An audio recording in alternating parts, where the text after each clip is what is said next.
Hello friends. Hello friends, आइए हम फिर से टॉप 20 क्वेश्चन लेकर हाजिर हैं। आज हम लोग 20 जो क्वेश्चन करने वाले हैं वो महिला प्रजनन तंत्र से है, जैसे कि आप देख सकते हैं। तो चलिए शुरू करते हैं आज का ये क्लास। पहला प्रश्न है, महिला प्रजनन तंत्र का प्रमुख अंग कौन सा है? प्रमुख अंग कौन सा है ये बताना है आपको, तो ध्यान दीजिए। ऑप्शन ए अंडाशय, वृषण, शुक्रवाहिनी, प्रोटेस्ट ग्रंथि। इसमें कौन सा प्रमुख अंग है प्रजनन तंत्र का?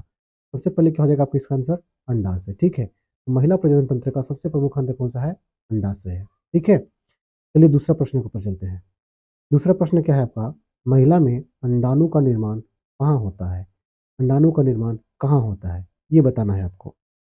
तो इसका सही आंसर क्या होगा बताइए आप लोग? गर्भाशय, अंडवाहिनी, अंडाशय, योनि। क्या होगा? तो अंडाणु का निर्माण कहाँ होता है? अंडाशय के अंदर होता है। ठीक है, अंडाणु का निर्माण कहाँ होता है? अंडाशय के अंदर होता है। ठीक है, चलिए अगला प्रश्न पर चलते हैं, तीसरा नंबर प्रश्न। अगला प्रश्न क्या है? अंडाणु किस प्रक्रिया द्वारा अंडाशय से बाहर निकलते हैं? ठीक है, अंडाणु रहता कहाँ पे है? तो बोल रहे हैं कि सर वो अंडाशय में रहता है। ठीक है, लेकिन किस प्रक्रिया द्वारा इससे बाहर आ जाते हैं ये बताना है। निषेचन, ओलेशन, इम्प्लांटेशन, गेस्टुलेशन, मैंने किस प्रक्रिया द्वारा बाहर आता है?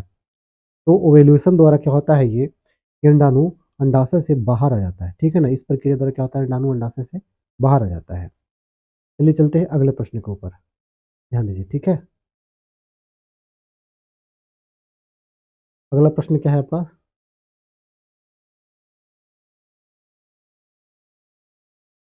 देखिए, पाँच चौथा नंबर प्रश्न है, निषेचन समानता कहाँ होता है?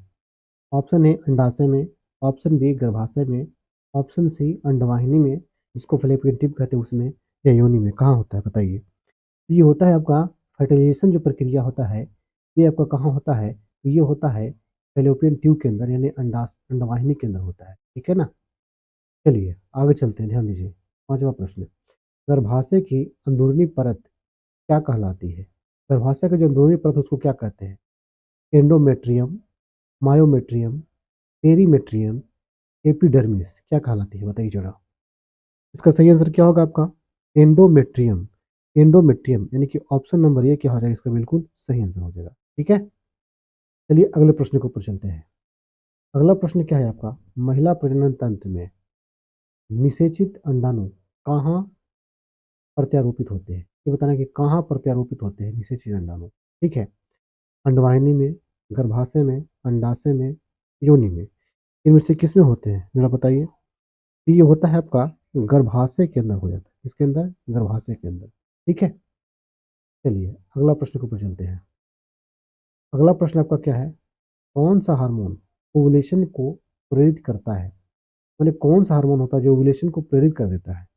बताइए क्या होगा? प्रोलैक्टिन, ल्यूटिनाइजिंग हार्मोन जिसको एलएच बोलते हैं शॉर्ट में, इंसुलिन, ऑक्सीटॉक्सिन, इनमें से कौन सा होगा?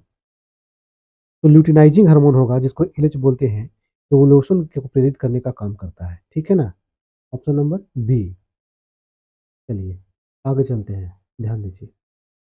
अगला प्रश्न है आपका 8 नंबर, गर्भावस्था के दौरान कौन सा हार्मोन एंडोमेट्रियम को बनाए रखता है?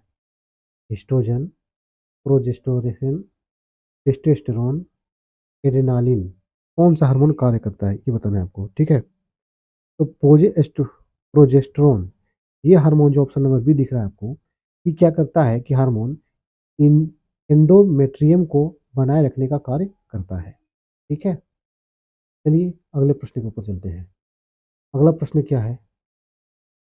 महिला प्रजनन तंत्र का कौन सा अंग जन्म के समय शिशु निकलने का मार्ग होता है? अंडवाहिनी, गर्भाशय, योनि, अंडाशय। क्या होगा बताइए? ये होता है योनि। इसी के रास्ते क्या होता है? बच्चा जन्म लेता है। ठीक है, अगला प्रश्न आपका क्या है? स्त्री हार्मोन का उत्पादन मुख्य रूप से कहाँ होता है? स्त्री हार्मोन जो बनता है वो कहाँ बनता है? एड्रिनल ग्रंथि से, प्यूस ग्रंथि से, अंडाशय से, या थायराइड ग्रंथि से, किससे बनता है? तो ये बनता है आपको अंडाशय से। ठीक है ना, ऑप्शन नंबर सी इसका करेक्ट आंसर हो जाएगा। चलिए आगे 11 नंबर प्रश्न है, मासिक धर्म चक्र की औसत अवधि कितनी होती है?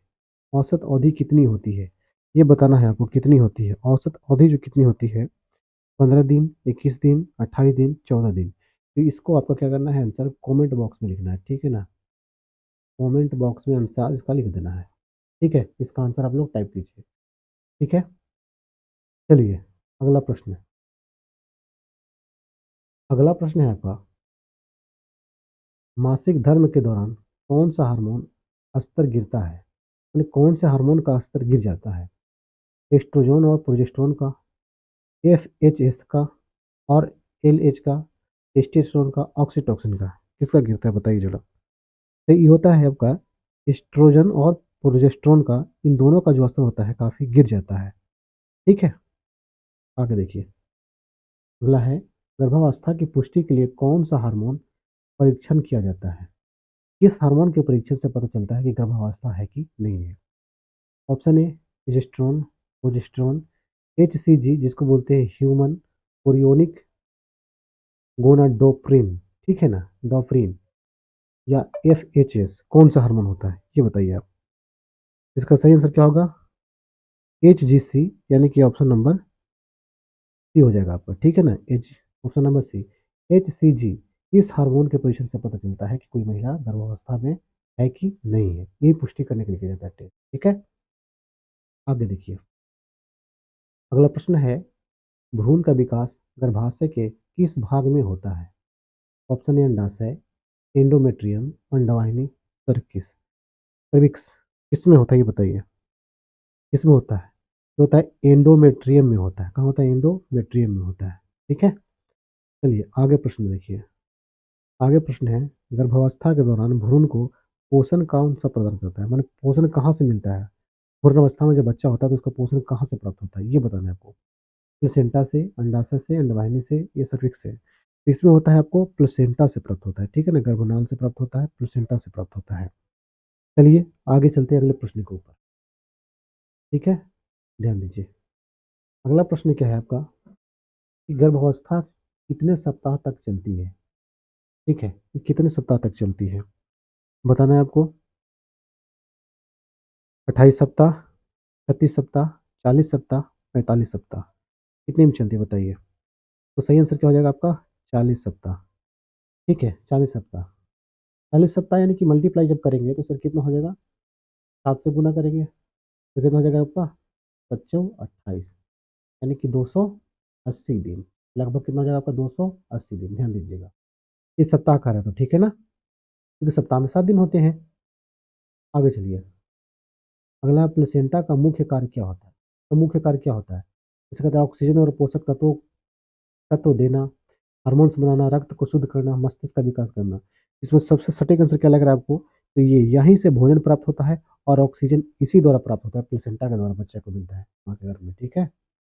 आगे ध्यान दीजिए, अगला प्रश्न है, महिला में डिम्बोत्सर्जन ओवुलेशन चक्र के किस दिन होता है, चक्र के किस दिन होता है, ठीक है। 7वां दिन, 14वां दिन, 21वां दिन, 28वां दिन, कौन सा दिन होता है। ये होता है आपका 14वां दिन। कौन सा दिन, 14वां दिन, 14th डे में हो जाता है, ठीक है। आगे देखिए, अगला प्रश्न है, यदि निषेचन नहीं होता है तो क्या होता। गर्भधारण होता, मासिक धर्म शुरू हो जाता, भ्रूण विकसित हो जाता, अंडाशय सिकुड़ जाते हैं, क्या होता है इसमें से बताइए। इसमें क्या हो जाएगा आपका, आपका अंडाशय जो होगा ना ये सिकुड़ जाएगा। इसका सही आंसर होगा आपका ऑप्शन नंबर बी, मासिक धर्म शुरू हो जाता है, ये होगा सही आंसर, ठीक है ना। निषेचन नहीं होता तो क्या होता पूछ रहा है, तो ये मासिक धर्म शुरू हो जाता है, ये बात होता है, ठीक है। अब ऑप्शन नंबर बी, आपका क्वेश्चन नंबर 20 है, ठीक है। ये देखिए, अगर गर्भाशय के निचले भाग को क्या कहा जाता है, नीचे वाले भाग को क्या कहा जाता है। ओवरी, फेलोपियन ट्यूब, सर्विक्स, या प्लेसेंटा, क्या कहते हैं बताइए। तो कहते हैं सर्विक्स, ये कहते हैं, ठीक है ना। ये वीडियो कैसा लगा आप लोग कमेंट करके बताएं। और ये टॉप 20 क्वेश्चन था ह्यूमन रिप्रोडक्शन से, हम मेल रिप्रोडक्शन करा दिए हैं। तो कैसा लगा अपने सुझाव कमेंट बॉक्स में डालें, ठीक है। और चैनल पर नए हैं तो चैनल को सब्सक्राइब कर देंगे और बेल आइकन को प्रेस कर लेंगे। फिर मिलते हैं अगले वीडियो में, तब तक के लिए धन्यवाद। Thanks, thanks for watching, thank you.